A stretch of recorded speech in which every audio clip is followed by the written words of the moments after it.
आदिति, चुनाव प्रक्रिया रोकने की वजह और आखिर कब तक रुकी रहेगी प्रक्रिया? पहली वजह तो जाहिर तौर पे ये है कि जिस तरीके से लगातार बैठकों का दौर है और भारतीय जनता पार्टी में ये चुनाव पर्व होता है, तो जब चुनाव पर्व है, पर्व की प्रक्रिया होती है,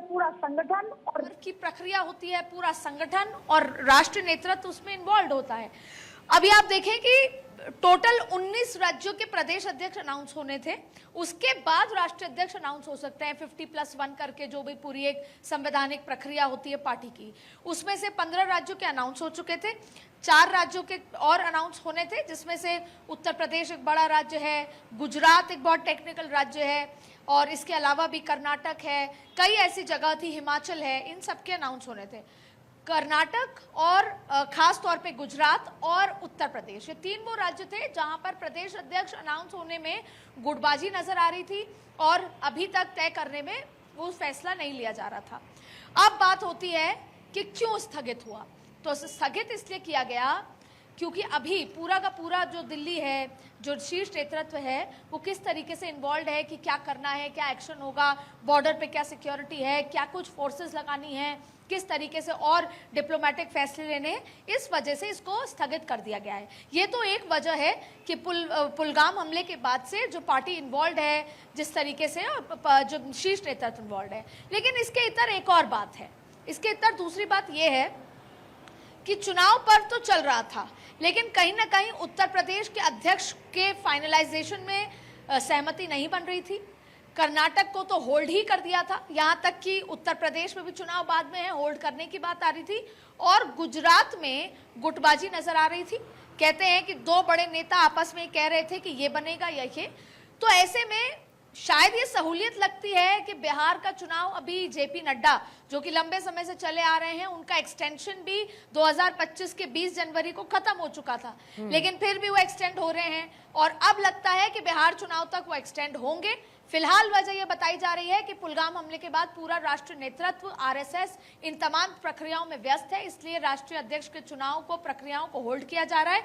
लेकिन इसके इतर एक और बात समझ आती है कि राष्ट्रीय अध्यक्ष का नाम, उत्तर प्रदेश के अध्यक्ष का नाम, गुजरात के अध्यक्ष के नाम पे सहमति अभी नहीं बन पाई। संभवतः ये भी वजह थी जिसकी वजह से डिले। और जाहिर है कि जो शीर्ष नेतृत्व है आदिति, वो इसके लिए समय लेना चाहता है, और आपने बहुत महत्वपूर्ण बात कही कि अभी सारा का सारा जो शीर्ष नेतृत्व है वो पहलगाम में हुए हमले को लेकर किस तरीके की रणनीति होनी चाहिए इसकी तरफ डाइवर्टेड है, और प्रक्रिया बहुत जटिल है, न सिर्फ जटिल है बल्कि बहुत महत्वपूर्ण भी है साथ ही बीजेपी के लिए, क्योंकि प्रदेश अध्यक्ष का चेहरा कौन होगा, फिर आने वाले समय में चुनाव होने हैं, जो पूरा देश है वो 1 नेशन 1 इलेक्शन की तरफ बढ़ रहा है। ऐसे में चुनाव हो तो सटीक हो, भले ही उसके लिए समय लगे, और अभी प्रायोरिटी पे पहलगाम हमले को देखा जाए। बिल्कुल, अभी प्रायोरिटी पहलगाम हमला है, इसमें कोई दो राय नहीं।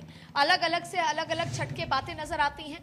मैं खुद श्रीनगर में हूँ, मैं कल उरी में थी, उससे पहले मैं पहलगाम में थी, उससे पहले मैं अनंतनाग में थी। मैं देख रही हूँ कि फोर्सेस का डिप्लॉयमेंट और कॉन्वॉयज की आवाजाही, कल उरी में जिस तरह का हालात था, लग रहा था कि शायद कल रात को ही कोई एक्शन प्लानिंग है। ये बताने का मकसद मेरा ये है कि जिस तरीके से on the toes to the action पूरी आर्मी, तीनों सेनाएं इन्वॉल्व हैं, और दिल्ली में लगातार बैठकों का दौर है और संपर्क चल रहा है।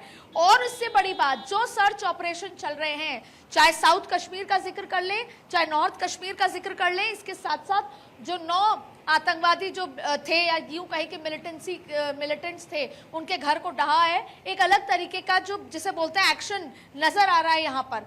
तो जाहिर तौर पे जब पूरा शीर्ष नेतृत्व इसमें इन्वॉल्व है और इतनी सी भी चूक नहीं करना चाहता, और ये बात तो तय है कि बिना जवाब दिए अभी भारत रुकेगा नहीं। पूरा देश इसका इंतजार कर रहा है, विश्व भी इसका इंतजार कर रहा है। तो इन सब प्लानिंग में जाहिर तौर पे संगठन की बैठकों करना, उत्तर प्रदेश से बात करना, नेताओं से प्रदेश के, इसके साथ साथ कर्नाटक, गुजरात, ये समय अभी नहीं है।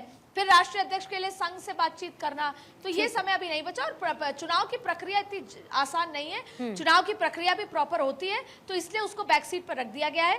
पर यह बात जरूर है कि कहीं ना कहीं अभी तक सहमति बनी भी नहीं थी, और ये भी बड़ी वजह है कि उसको बैक सीट पर रख दिया गया है। ठीक है आदिति, शुक्रिया आपका फिलहाल के लिए जानकारी। तो बीजेपी संगठन चुनाव प्रक्रिया फिलहाल के लिए रोक दी गई है, और कुछ समय बाद इसको वापस से रिज्यूम किया जाएगा, और बीजेपी के अध्यक्ष बने रहेंगे राष्ट्रीय अध्यक्ष जेपी नड्डा फिलहाल।